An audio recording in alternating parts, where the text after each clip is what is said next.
ada namanya platform Merdeka Mengajar, itu ada di Android, iOS maupun ini, itu sudah disediakan oleh pemerintah ya. Jadi PMM kita sebutnya, platform Merdeka Mengajar. Di Merdeka Mengajar itu kalau buka aplikasinya itu segala macam bisa kita dapatkan tentang. Jadi setiap anak itu tidak disamaratakan ya. Jadi betul.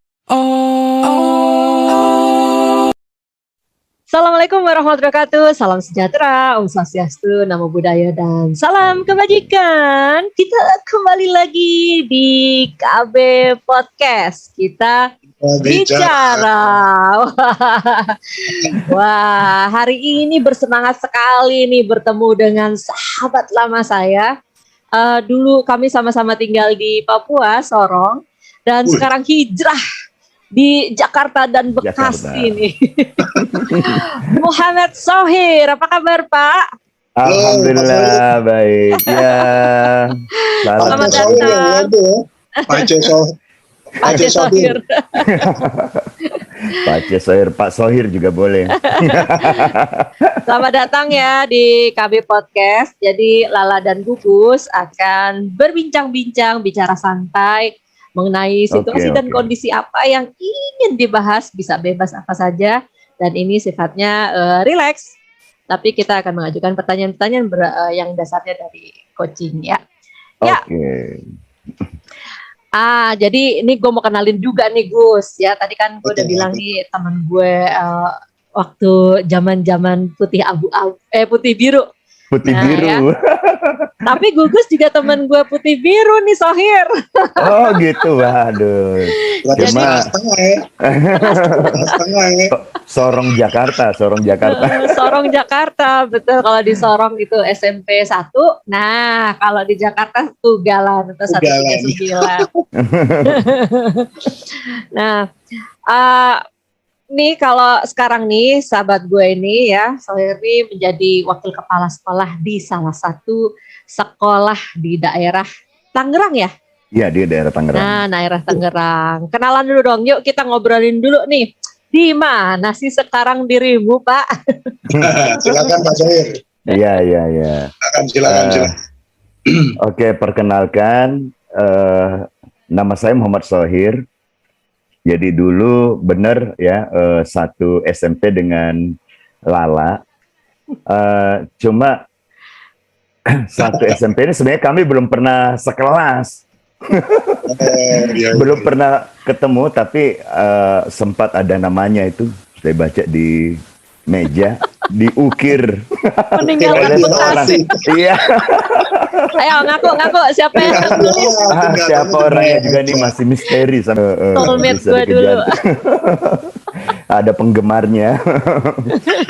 Nah, akhirnya di Jakarta ketemunya malah di Jakarta gitu. Iya.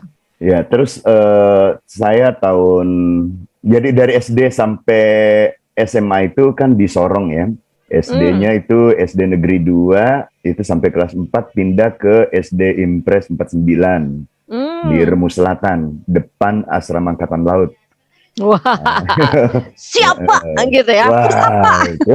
Siap salah. Orang berarti Papua Barat ya sekarang ya? Papua Barat.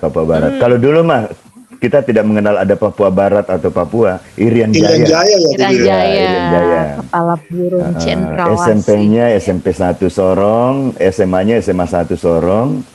Lulus tahun 94. Tapi sempat nganggur dulu karena saya punya pendapat dulu. Saya tidak akan satu keinginan gitu ya.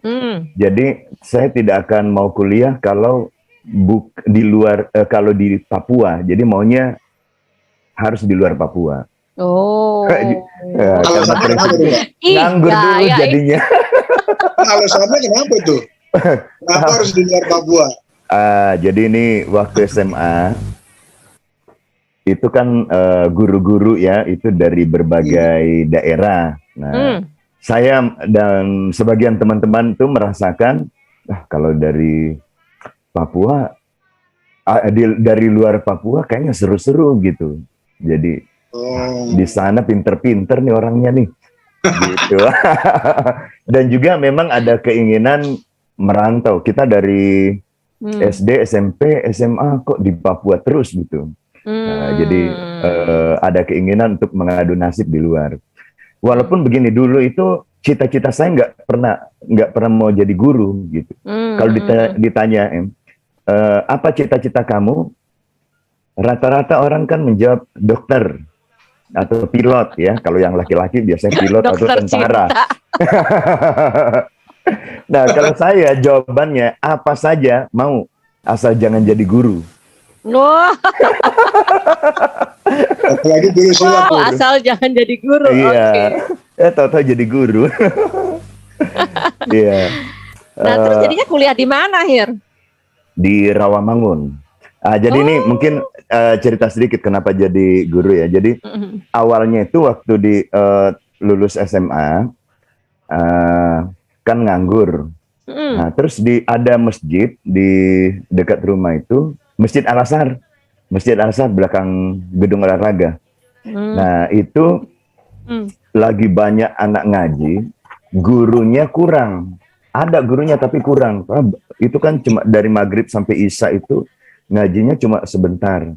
Nah, akhirnya ada beberapa pengurus itu datang ke rumah minta saya ngajar. Saya nggak bisa kalau ngajar. Karena saya kan nggak bertentangan dengan ini ya, hati nurani. Apa betul, saja asal jangan guru. Waduh. Jadi bagi saya itu guru itu menakutkan. Karena kan kalau di depan tuh suka apa namanya, demam panggung lah istilahnya apa. Kalau orang, iya, jadi kalau orang Papua bilang gemen, wah saya rasa gemen. Gementar. Lo tahu kagak, Gus? Iya. Ya. Grogi. Iya, grogi. Dan benar itu, malam pertama ngajar, padahal tuh rata-rata TK sama SD kelas 1. Itu benar-benar dari dasar. Tapi saya ngomong aja itu sudah kayak gimana? Baru berapa menit sudah gemeteran gitu, mau ngomong apa gitu. Tapi lama-lama jadi, wah ternyata enak ya kalau ngajar itu. Nah, jadi bahkan dari ngaji itu ada beberapa anak ngaji yang ikut lomba-lomba gitu, dan di tingkat provinsi itu menang. Nah, itu dikirim ke Surabaya. Nah, saya diminta sama orang tuanya untuk mendampingi. Wah, itulah kesempatan emas. Wah, ini saya langsung pamitan sama orang tua. Ini mau nganterin anak ngaji, ada lomba di Surabaya, tapi saya ingin merantau sekalian nyari ya pengalaman. Wah. Begitu kata saya. Nah, itu asal mula bisa ini. Tahun 96 itu. 96 ya. Iya. Nah, jadi dari Surabaya saya merantau ke Jakarta, dan alhamdulillah di situ sempat gabung di sebuah masjid yang kebetulan lagi butuh marbot. Waduh, dinamikanya ya. Iya, saya jadi marbot. Jadi waktu lo ke Surabaya itu udah nggak balik lagi tuh ke Papua? Enggak. Wih. Ya, kan sudah jadi pamit lo bawa sama orang koper, tua. udah koper ini ya, koper yang iya, kebutuhan sudah, bener-bener buat ini. Iya, jadi bukan cuma ke Surabaya, langsung ke Iya. Jakarta gitu. Memang ngomong ke orang tua, udah mau nyari pamit. pengalaman. Kan pamitnya nganter anak ngaji. Ini sebelum ceritanya lebih lanjut ya. Ambil listener tadi ya, apa aja mau asal bukan guru gitu. Nah, terus udah gitu ternyata enak gitu jadi. Iya, ternyata enak jadi guru. Gue pengen tahu nih ya, gue sama Gugus pengen tahu, lu nemuin enaknya di mana nih Pak Sohir? Bagian mana nih yang enaknya sampai lo bilang, oh iya kok gue menikmati ya menjadi seorang guru. Menikmati karena dengan berinteraksi dengan anak-anak waktu itu kan yang saya ajar paling pertama itu anak usia TK dan SD kelas 1. Lucu-lucu dari situ. Ternyata kayak gue ya. Iya, lucu terus ngomong apa adanya, tidak ada yang disembunyikan gitu. Terus ya dengan segala kepolosan dan keluguannya. Nah, akhirnya dari yang TK SD juga mengenal usia SD yang lain ya, yang kelas di atasnya. Bilang, wah ternyata kalau kita jalanin aja sebagai guru itu, kita berinteraksi dengan anak-anak, kita justru bukannya cuma ngajar tapi juga belajar. Banyak mengenal arti kehidupan. Wih, itu lagunya siapa, Gus? Gus Budiono ya. Arti kehidupan. Arti kehidupan. Masih apal aja lu. Jadul banget gue. Lagu jadul ya. Oke, jadi begitu. Akhirnya di Rawamangun nih gitu ya. Di Rawamangun. UNJ ya? UNJ Rawamangun ya? Bukan di UNJ-nya, saya swasta. Jadi karena namanya juga dibiayain dulu ya sama yayasan di masjid itu. Karena saya jadi marbot, di situ juga ada TPA-nya yang ngajar ngaji. Saya ngajar ngaji di situ, akhirnya sudahlah, karena biasa bergelut dengan keagamaan, saya kuliahnya di Institut Agama Islam Al-Ghuraba. Iya, Al-Ghuraba. Tahu ya? Tahu ya? Dia premana Jakarta, Sohir, jadi tahu tuh Gugus mana aja. Tidak jauh dari terminal. Okay. Jalan Tenggiri. Iya. Tahu saya. Iya, jadi setelah jadi guru agama, lama-lama saya juga kan beberapa kesempatan kadang-kadang ngajar umum. Akhirnya saya ngambil UT untuk penyetaraan, kan ada penyetaraan ya untuk PGSD. Akhirnya selesai UT ya sudah, sampai sekarang tuh ngajarnya bukan cuma jadi agama, bisa umum juga bisa. Alhamdulillah. Seru ya, sudah pasti ada ada satu pencerahan gitu ketika menjadi seorang guru nih sampai sekarang. Jadi wakil kepala sekolah di mana, Hir, dirimu? SD Islam Terpadu Lentera Ilmu Tangerang. Okay. Dari tahun sejak kapan tuh, Pak? Dari ini sudah ada 6 tahun lah kira-kira. 6 tahun ya. Iya. Tapi sebelumnya, jadi saya sebelum di Tangerang itu, saya sudah mengajar di beberapa sekolah juga. Pertama di Duren Sawit, namanya SD Islam Terpadu Ibnu Sina. Wah. Tahu tempatnya ya? Tahu. Itu sih. Kemana dia? Ican. Yayasannya juga saya tahu tuh. Siapa? Yayasannya juga tahu saya tuh, Pak Kuku ya, Pak Kukun ya. Iya. Pak Kukun. Nah, jangan-jangan kesempet ketemu Ican. Ican Wahyudin. Ican Wahyudin yang mana tuh? Bagi saya di sana. Admin dia tuh, si Ican admin dulu. Admin. Saya sekitar 3 tahun di sana. Dulu, padahal deket loh Duren Sawit. Mas Gugun, waktu zaman kepala sekolahnya siapa? Kalau saya kebetulan Pak Kukun itu ini satu lingkungan sama saya tempat tinggal. Oh begitu ya. Itu kan punya anak yang suka dipalakin sama Gugus. Preman banget. Dia di lingkungan saya termasuk ya udah lama sih aktivis. Pertama aktivis masjid di sekitaran lingkungan perumahan saya. Ya, kalau nggak salah dekat ya, Duren Sawit tuh sama Tugalan dekat ya, sama tinggalnya kita dekat tuh. Saya mengalami dari juga ya dulu ya, Pak Windarto ya kalau nggak salah, Pak Windarto.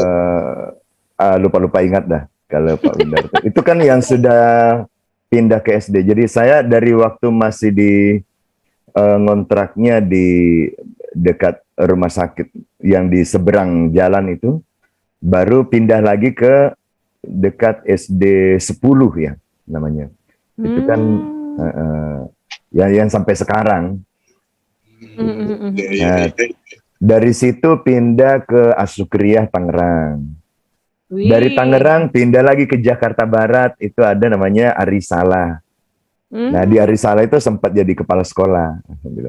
Nah, baru ke Lentera Ilmu Tangerang. Ya begitulah. Aduh. Panjang juga. Udah pindah-pindah ini. Ya, sudah 4 sekolah. Perjalanannya Pak Sohir nih. Iya, udah banyak menemui ini ya, manajemen sekolah yang berbeda-beda gitu ya. Iya, betul. Nah, nih Pak Sohir, kan sekarang ini ya sedang marak nih Kemdikbud gitu ya mencanangkan program yang berbasis filosofi dari Bapak Ki Hajar Dewantara nih ya, menggunakan alur namanya merdeka. Sekolah Merdeka. Nah, Sekolah Merdeka gimana nih? Kurikulum Di Merdeka. Lentera Ilmu ikut Sekolah Merdeka nggak? Iya, alhamdulillah. Lentera Ilmu ini alhamdulillah dari awal. Jadi itu kan tahun 2019 ya, itu mulai ada seleksi untuk sekolah, disebutnya sekolah penggerak awalnya ya, sekolah penggerak. Iya. Nah, itu alhamdulillah kepala sekolah saya yang banyak juga terlibat di situ, itu lolos gitu. Jadi sekolah kami masuk secara nasional ya, 2.500 sekolah kalau nggak salah secara nasional, itu dari sekian ratus ribu sekolah. Ini TK, SD, SMP, SMA ya, itu 2.500. Itu terpilih sebagai sekolah penggerak nasional untuk yang pertama. Wow. Nah, kemudian dari kepala sekolah baru guru. Nah, guru saya dari sekolah itu terpilih 4 orang. Jadi bersama 3 rekan yang lain itu ikut lagi pelatihan BIMTEK ya. Itu kurang lebih seminggu. Dan alhamdulillah sampai sekarang ini kita selalu ada pertemuan-pertemuan. Jadi ada pendampingan dari instruktur nasional, kemudian pelatih ahli tingkat nasional juga. Dan kemarin kemarinnya itu sempat mengikuti terpilih lagi mengikuti BIMTEK narasumber untuk berbagi praktik baik. Wah, berbagi praktik baik. Iya, itu yang paling seru kalau menurut saya di program kurikulum Merdeka itu, diantaranya yang seru itu ada yang namanya berbagi praktik baik.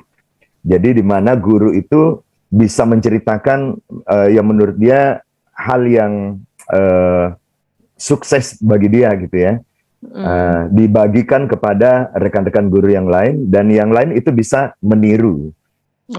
Duplikasi atau mengembangkan sendiri. Nah, jadi kita kalau mendengarkan cerita dari teman-teman lain, kita juga bisa mengembangkan. Wih, seru ya. Nah itu. Nah itu pakai apa tuh? Jadi kalau biar berbaginya menggunakan apa? Biar semuanya juga bisa lihat gitu. Ada portalnya gitu ya. Iya. Jadi itu bisa melalui yang seperti ini, media daring. Bisa ada namanya platform Merdeka Mengajar, itu ada di Android, iOS maupun ini, itu sudah disediakan oleh pemerintah ya. Jadi PMM kita sebutnya, platform Merdeka Mengajar. Di Merdeka Mengajar itu kalau buka aplikasinya itu segala macam bisa kita dapatkan tentang konsep sekolah atau kurikulum Merdeka itu seperti apa, kemudian contoh-contoh modul, kemudian juga video-video pembelajaran, video berbagi praktik baik. Nah, itu ada semua. Gitu. Oh gitu. Berarti kalau saya tangkap nih intinya kayak ini ya, kayak metode belajar tapi secara digital kali Pak ya? Atau gimana ini? Metode belajar yang banyak sebenarnya bukan ini. Jadi memang diantaranya cerita-cerita ya. Ya, diantaranya iya digital. Jadi walaupun bukan itu intinya ya. Kalau kurikulum Merdeka ini namanya Merdeka, itu memberikan kebebasan. Jadi benar-benar pengajaran itu berbasis pada siswa. Jadi misalnya begini, saya lagi ngajar nih sekelompok atau dalam kelas. Nah, saya misalnya ngajarin nyanyi, tahu-tahu ada anak yang tidak suka nyanyi. Dia senangnya menggambar. Maka saya harus berpikir bagaimana dia dengan kebiasaannya itu tetap bisa belajar di kelas. Jadi tidak harus dipaksa nyanyi juga kalau memang dia tidak mau. Ya bisa juga misalnya dia menulis not lagunya atau mendengar beberapa anak disuruh tampil, dia misalnya gerakannya atau ikut terlibat dalam itu. Jadi kita harus punya kreasi begitu yang banyak buat anak-anak. Jadi ini yang benar-benar berpusat pada siswa. Itu dengan tipe atau gaya belajar. Kan ada gaya belajar yang visual, ya kan? Ada teori, yang gitu ya. Nah, itu kita harus bisa menangkap juga. Maka harus punya ini yang beragam ya, metode pengajaran yang beragam. Nah, guru juga kalau anak-anaknya atau peserta didiknya itu dia merdeka belajar, guru juga ada yang namanya merdeka mengajar. Nah, itu yang menarik. Nah, merdeka mengajarnya itu kita bisa memilih metode apa saja yang kita sukai, ya kan? Mengembangkan pembelajaran sebebas-bebasnya, walaupun tetap ada ya dari turunan dari atas yang kita ikuti. Oh, ada yang namanya capaian pembelajaran dalam ini harus sesuai dengan CP. Lebih ringkas, tapi kita mengembangkan gitu. Nah, medianya bisa baru ada melalui daring maupun luring. Makanya karena kebetulan waktu diluncurkan ini sedang pandemi ya, dalam masa pandemi, maka kita banyak melalui daring. Gitu. Wah. Begitu kurang lebih. Jadi setiap anak itu tidak disamaratakan ya. Jadi betul. Dan ini juga mendorong para guru untuk tadi ya kreatif, terus membuat satu kreasi tertentu sehingga semuanya juga tersentuh walaupun dengan dengan menonjolkan yang berbeda gitu ya. Artinya betul. Tidak membuat mereka terpaksa untuk ikut gitu ya. Waduh, luar biasa nih. Kalau dulu rata-rata anak yang disebut pinter itu adalah yang matematikanya jago, ya kan? Bisa jago. Nah, jarang itu, mungkin sangat langka kita temukan ada orang tua lihat anak-anaknya matematikanya jelek, bahasa Indonesia jelek, tapi dia jago olahraga. Oh, kamu pinter. Padahal olahraga itu kan bagian juga. Sama dengan matematika, sama dengan bahasa Indonesia. Dan tiap anak kan punya kecenderungan yang berbeda-beda pula. Gitu. Kadang-kadang kita maksain anak harus dia bisa ini, bisa itu, tapi kecenderungannya kemana tidak kita tidak kita fasilitasi gitu. Iya, betul. Gua kalau SMP dulu jago lari loh, Hir. Bukan lari dari kenyataan gitu ya? Enggak dong, itu nggak pernah. Selalu gue hadepin ya, walaupun bonyok-bonyok gue hadepin juga. Lari dari kantin lo. Ketangkep di kantin nih ya, gara-gara telat gue pernah. Nah, KB listener ini biar apa sih tadi ya, sedikit banyak yang sudah disampaikan oleh Pak Sohir atau Sohir, sahabat gue dan Gugus. Nah, sedikit ya untuk menjelaskan di KB listener nih. Kalau dibilang Arul Merdeka tuh sebetulnya apa sih gitu ya. Jadi Merdeka sendiri tuh stand for atau akronim dari mulai dari diri, kemudian eksplorasi konsep, ruang kolaborasi, refleksi terbimbing, demonstrasi kontekstual. Kemudian elaborasi pemahaman itu ya. Lebih hafal lah kayaknya. Itu koneksi antar materi gitu dan aksi nyata. Jadi setiap materi itu diharapkan bisa saling mendukung. Ya, gitu. Saling mendukung. Nah, jadi sekarang luar biasa sekali nih ya Pak Nadiem mencoba untuk memetakan bahwa anak-anak tuh potensinya macam-macam gitu, nggak harus itu ya. Kalau dulu kan berasa banget ya Hir. Matematika merah udah siap-siap dimarahin. Lo gimana Gus? Ya, tapi yang gue jadi timbul pertanyaan ini, apa penilaiannya ini gimana nih nanti rapot gitu kan? Ya penilaiannya biasa aja. Cuma begini ya, kalau di kurikulum Merdeka itu lebih melihat pada proses. Kita lebih ditekankan memberikan assessment itu pada prosesnya. Ya, jadi ada assessment itu ada yang formatif, ya kan? Ada yang sumatif. Dua-duanya ini ya harus seimbang. Kalau dulu penilaian akhir yang selalu dilihat. Jadi kita sampai lupa kalau anak ini melalui proses yang sampai 12 bulan. Yang kita lihat pas di bagian akhirnya aja. Nah, kalau di kurikulum Merdeka itu sangat ditekankan, jadi memberikan penilaian itu dari segala aspek gitu, Pak. Ya, dari segala aspek dan melihat prosesnya, bukan hanya di akhirnya aja. Nah, berarti gini ya, kalau misalkan ini kan tetap ada ujian tertulis, benar ya? Ada, ujian macam-macam ya. Nah, gimana tuh kalau hasil akhirnya jelek tuh gimana tuh? Hasil akhir itu susah sekali jeleknya kalau kita menggunakan ini, karena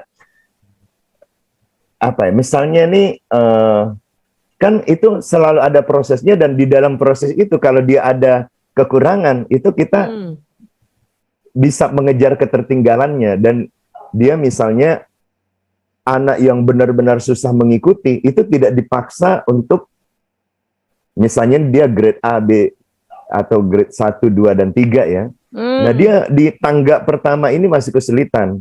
Nah, kita bimbing ke satu, dan tidak ketika di akhir kita tidak bertanya di tingkatan berikutnya, tetapi kita berikan soal sesuai dengan kemampuan dia.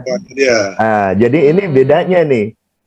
Kalau sebelum-sebelumnya kita ngasih soal nih, semua anak sama kan? Betul. Iya, jadi ini kita bisa menyesuaikan. Apalagi kita tahu kita kelompokkan nanti bisa melalui metode pengelompokan ataupun yang lainnya ya, yang jelas. Ini namanya pembelajaran yang terdiferensiasi. Jadi kita ada ini pembedaan. Kalau anak yang ini tidak bisa diberikan dengan soal yang ini. Kita berikan soal yang sesuai dengan tahap perkembangannya atau dengan kemampuannya. Jadi udah disiapin banyak cara sebetulnya untuk menguatkan potensi dari anak didik kita ya. Betul. Wah, ini gue yang paling suka sebenarnya dari Merdeka itu adalah mulai dari diri, gitu ya. Jadi memang kalau kalau mengacu pada mulai dari diri kan, suka nggak suka ya memang kita harus mendorong diri kita untuk bertumbuh gitu ya, berproses. Gitu. Ini by the way Gus, gue juga alhamdulillah nih ada kesempatan ngajar di modul coaching dan KSE, keterampilan sosial emosional di program ini ya, sekolah penggerak gitu. Jadi kalau calon pengajar praktik, fasilitator sekolah penggerak gitu. Jadi yang gue lihat tuh luar biasa banget loh Pak Sohir. Jadi guru-guru itu beberapa kali gue dapat yang di ini ya, di masih masuk timur ya, ada di Ambon pernah gitu ya, terus Gorontalo gitu ya. Kan memang dalam pengajaran tuh berpacu dengan sinyal nih. Berpacu dengan sinyal. Soalnya kan modelnya daring ya, masih modelnya daring karena suasana online pandemi gitu. Dan Gus, beliau itu betul-betul berupaya banget untuk bisa tetap ikut gitu loh, walaupun kondisinya tuh ada yang suka gempa gitu ya. Terus sampai gue sampai bergetar ya waktu itu Pak Sohir. Jadi waktu latihan coaching kan harus mengevaluasi ya, harus lihat gitu ya prosesnya. Jadi gue lihat satu video, di situ ada peserta yang harus standby di kebun untuk melakukan proses coachingnya, karena di situ sinyalnya paling bagus. Sinyalnya. Jadi, nah itu sampai ya Masya Allah, luar biasa sekali ini ya perjuangan para guru untuk mencoba memahami gitu ya, meningkatkan lah Itu yang meningkatkan pemahamannya di alur merdeka ini gitu, menjadi bagian penggerak dari alur merdeka. Sampai pernah ya itu tuh dia ini ya kasih di Jimit tuh mohon maaf saya kurang lebih 40 sampai 50 menitan, jadi hampir sejam ya. Itu off cam dan belum bisa sepenuhnya ikut kelas. Nah, terus gue oh ya udah gitu ya. Terus ketika kelas lagi mulai kan gue ini ya kadang suka manggil random gitu kan. Terus gue nggak sengaja juga manggil yang pamit tuh. Oh belum hadir nih gitu. Terus rekannya tuh bilang, Bu ini biasanya kalau jam segini itu lagi pulang sekolah dan pulang sekolahnya itu naik perahu. Jadi lo kebayang dong ngajarnya itu antar pulau gitu ya kalau bisa dibilang.